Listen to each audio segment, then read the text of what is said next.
yan ha, pag hindi nyo tinanggal. Patutulungan ko kayo, saan ba'y sasakay? Parang wala pa nababawas eh, ha? Nakutin namin yan pag hindi tinanggal. Importante natanggalin namin ito mga yan. Tol, alam mo nang basagin yan, ganun nyo na lang. Ganun nyo na lang muna. Ay di, tatanggalin natin yan. Hindi na, parang malinis natin. Sige lang, itaas mo, itaas mo. Yan. Itaas mo muna.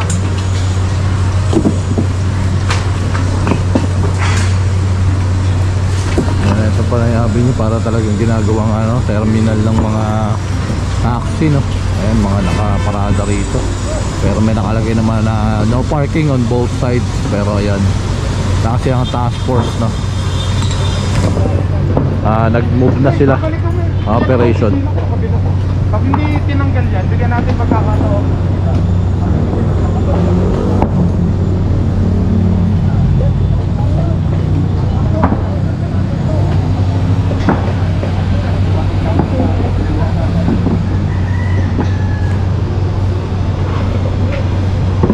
Ayan, sa mga malapit dito, sino gustong panambak, ayan, kunin nyo na to bago makuha no, ng LGU.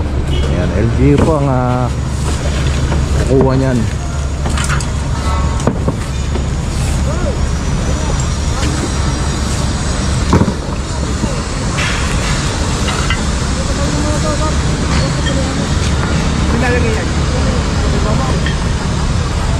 Sir, kasama yung kain dalawa to.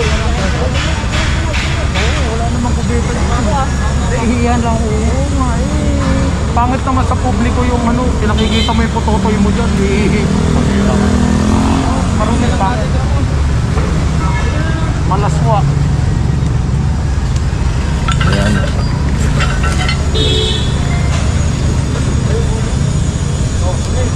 Dalawa lang magpapagulong yan eh. Pag-apat, bubuhatin na. Kung pagulong, dalawa lang. Pag bubuhatin, apat.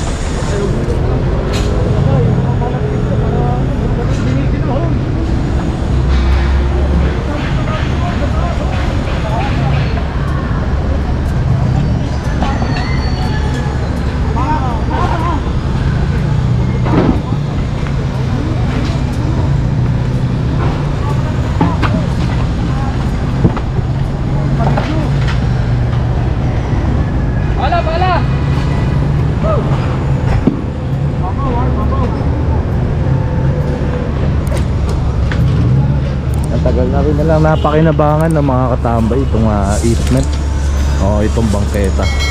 Kaya ayan ngayon winakasan na ng ating clearing team.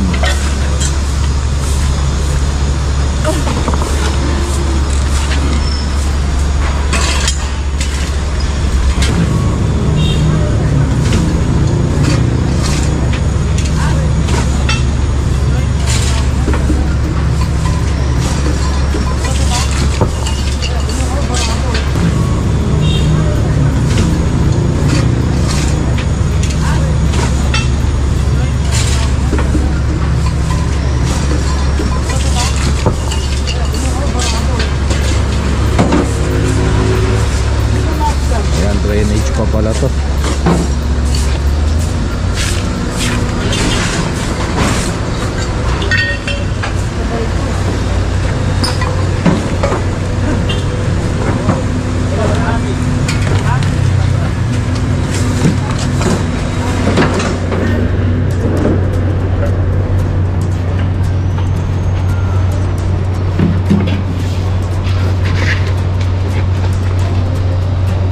Drainage pala dyan eh. Bukas pala yun eh. Ano? Bakit kaya ugali nilang hinaharangan nila yung mga butas? Ha? Para may project. Bakit hinaharangan nila? Pwede tayo buma.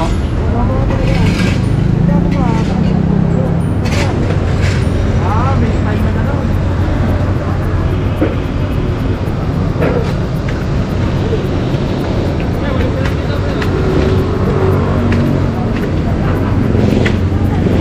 Lupa na yung drainage oh. Puno na dahil sa lupa.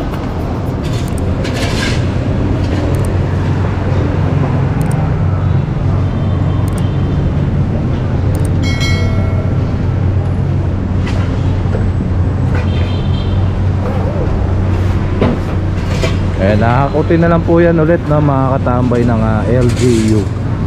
Yung mga kalat na yan. Sana sa susunod natin na pagbalik dito makita natin na mas maayos na itong bangketa.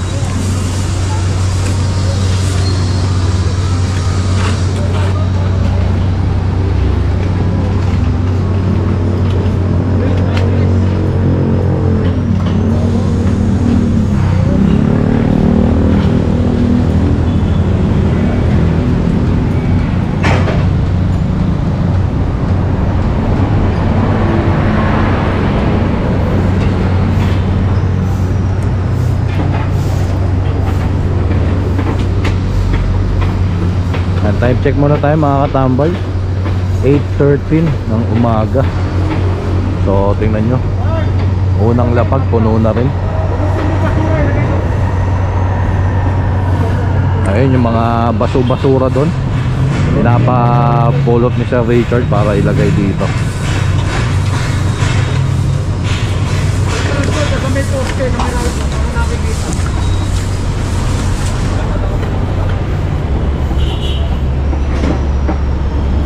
Yung bangketa, yung dinurek yun. Para malakaran ng tama. Yan, yun nga, pwede na kahit papaano no, na lakaran itong bangketa kumpara kanina na talaga nakasarado no, dahil sa dalawang sari-sari store. Yan, alam nyo naman si Sir Richard, kapag nagtrabaho kailangan tapos. Hindi pa pwedeng iwan na madumi yung na-clearing no.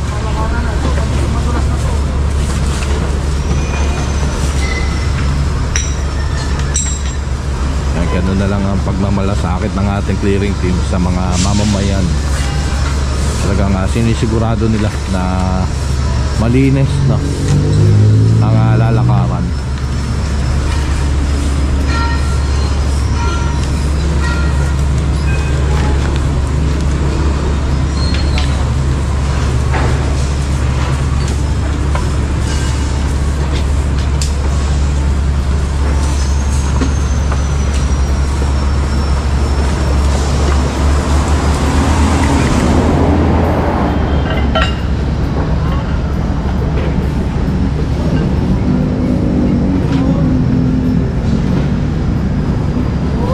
Grabe yung basura rito no.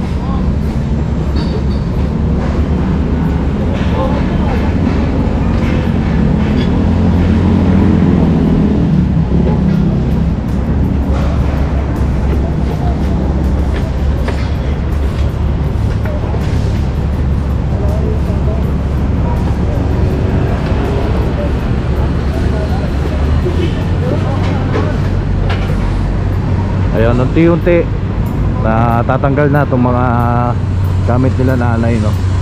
Sa kaya nila ilalagay. Sa kaya nila ilipat. Sa MRT nyo nililipat ha.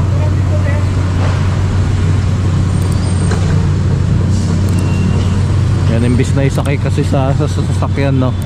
Ayan, iniisa-isa. So sa kaya nila yan nililipat.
kalsada naglalakad. Opo. Masanay na silang ganyan. Kasi talagang sarado kanina rito. Hindi pwede na sasabihin natin na walang sidewalk. Kita nyo naman, meron sidewalk. Talaga lang may gustong umangkay ng bangketa. Opo. Kawawa din yung mga ano. Yung mga mamamayan natin naglalakad, nahihirap din yan. Kaya kailangan nandun sila sa ligtas na lugar. Hindi na natin sila hahayaan, mapahamak na lalakad na kalsada. Kapag na-aksidente, gagastos din sila sa... Tama. Pag mamalas-malasin, huwag sana mangyari. Oo. Sa kalsada, tinakbuhan. Kawawa ka babae natin. Ayan. Kaya lagi... Opo. Naglalakad sa kalsada. Kaya talagang kailangan natin i-retrieve ng bangketa. Kaya tama. So... Tingnan mo, after 6 years, saka lang natin na-retrieve yung bangketa. Nakakalungkot man, pero ang importante, nagawa pa rin natin. Opo. Thank you. Ayan mga katambay, no? Malinis na. Pwede na higan. Yan, pwede na sila maglakad dito sa may bangketa. Nalalakaran na.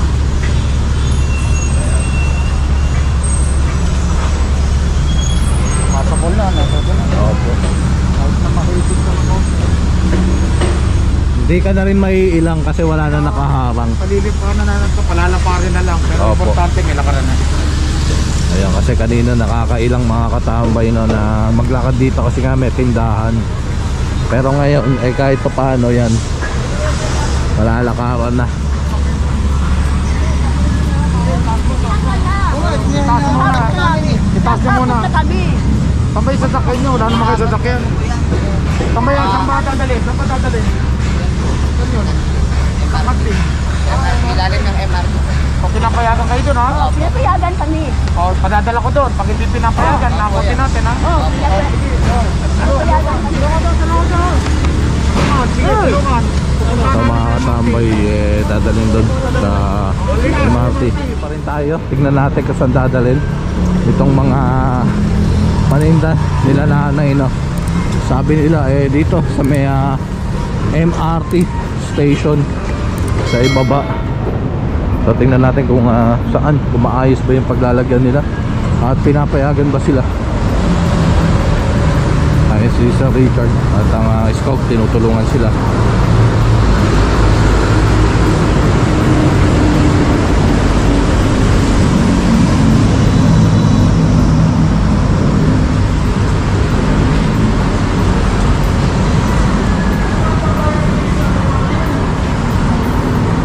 Ayun. Meron ba wala? Sa barangay na muna natin sa loob, hindi pwede ate. Hindi pwede. Sabi nila pinayagan daw sila ng kantin. Sinong kantin? Sino ang pumayag sa kanila? Okay lang sa inyo, no? Sila? Nagpahanap daw sila sa kantin eh. Parang ito kantin to. Ate, pinayagan niyo sila rito? Hindi ko po. Ito lang malaman kung pinayagan ninyo. Sabi nila nagpaalam daw sila sa kantin. Ay! Boss, hindi yung ginagawa ninyo. Magkakaroon problema tayo.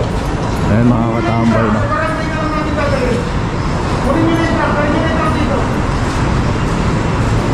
Dito lang pala nila nilalagay yung mga gamit nila. Pwede gano'n, no? Dito sa may... Pwede kung saan gustong pumesto, pipesto kayo. Walang gano'n. Kaya kayo nababayan yan. Okay, pwede lang. Tama yan natin. Ayan, tara mga katambay. Tuloy lang natin yung motor. Hindi yung truck.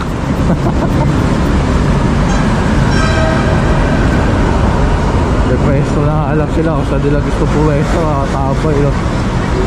Hindi naman yung pwede.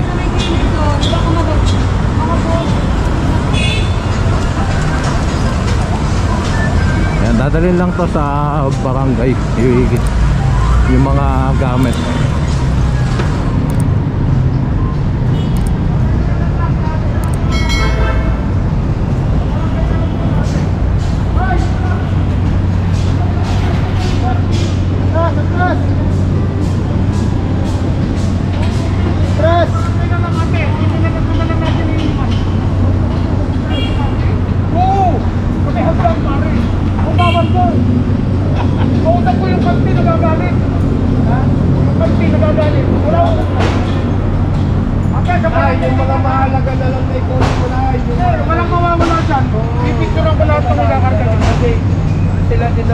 Magagalitan tayo doon. Magagalitan tayo doon. Mapapagalitan. Hindi pinapayaman pa rin. MRT pala eh. Picture pa lang dito. Sila ang maano na eh. Sila ang maano. Ay, isa naman. Dito na lang ihatid natin sa barangay. Ito mga katambay, sasampa na yung mga gamit nila nanay na kanina pa pinapaalis. Eh yun nga ang ginawa, eh inilagay lang doon sa may ilalim ng ano ba tawag dito, MRT station. Sinasabi nila pinayagan sila pero wala naman silang pumapayag. Lahat ng mga stall doon, ng mga tindahan ay nagugulat, no? Gugulat yung mga may petron eh. Wala ka pang pagkalaman. Kanina yung food panda. Kanila rin. Pagkama-samahin nyo ha.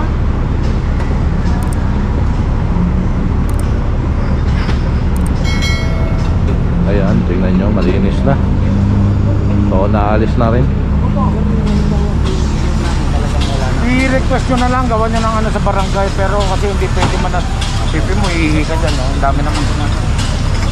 Gawa na lang kayo namin na request sa barangay. Kailangan nasa ayos. Kailangan may papel. Tapos tabi nga ng na. Sa public domain yan, hindi sa sa private ano yan, sector, hindi sa public domain.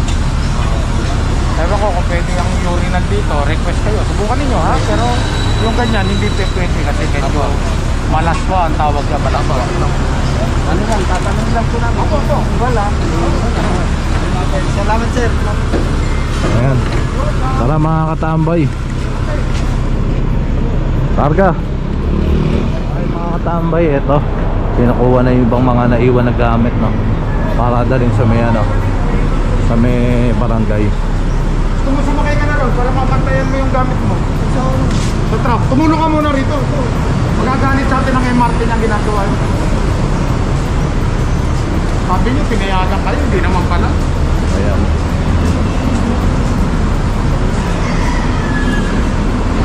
Tuloy Tumalaw ka natin naman alam pare, kung, tumulo ka naman. hindi natin alam kung meron pang bahay itong sila nanay, no? Kasi nga kanina pa sila ligpit doon.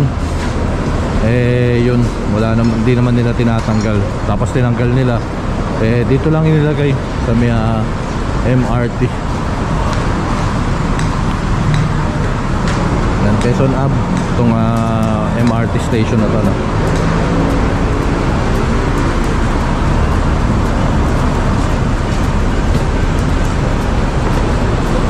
Ay, buti pa, mauna na kayo sa barangay. Mauna na kayo sa barangay. Barangay na po ito dadalhin sa Ano to? Dito, Barangay South Triangle. Barangay South Triangle dyan. Doon yan i-turn over na mga katambay yung mga ano, yung mga gamit nila.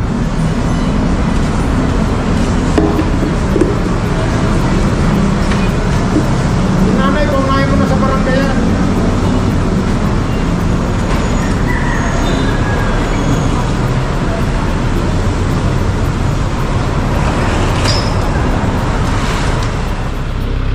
Alright mga katambay, malagay yung pagbabalik. Dito na tayo na sa may Barangay South Triangle.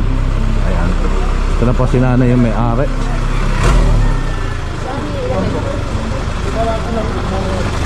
Wala kayong baso?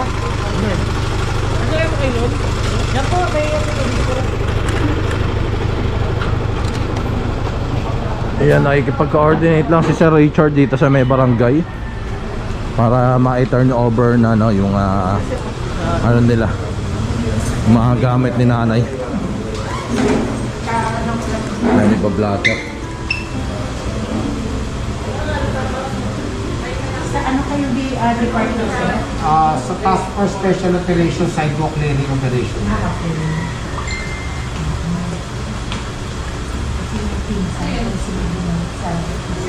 Sino? Libunaw. Dami kami, 5,000 na. Ayan, sumusulad lang si Sir Richard mga katambay. Babalik ang katambay official vlog.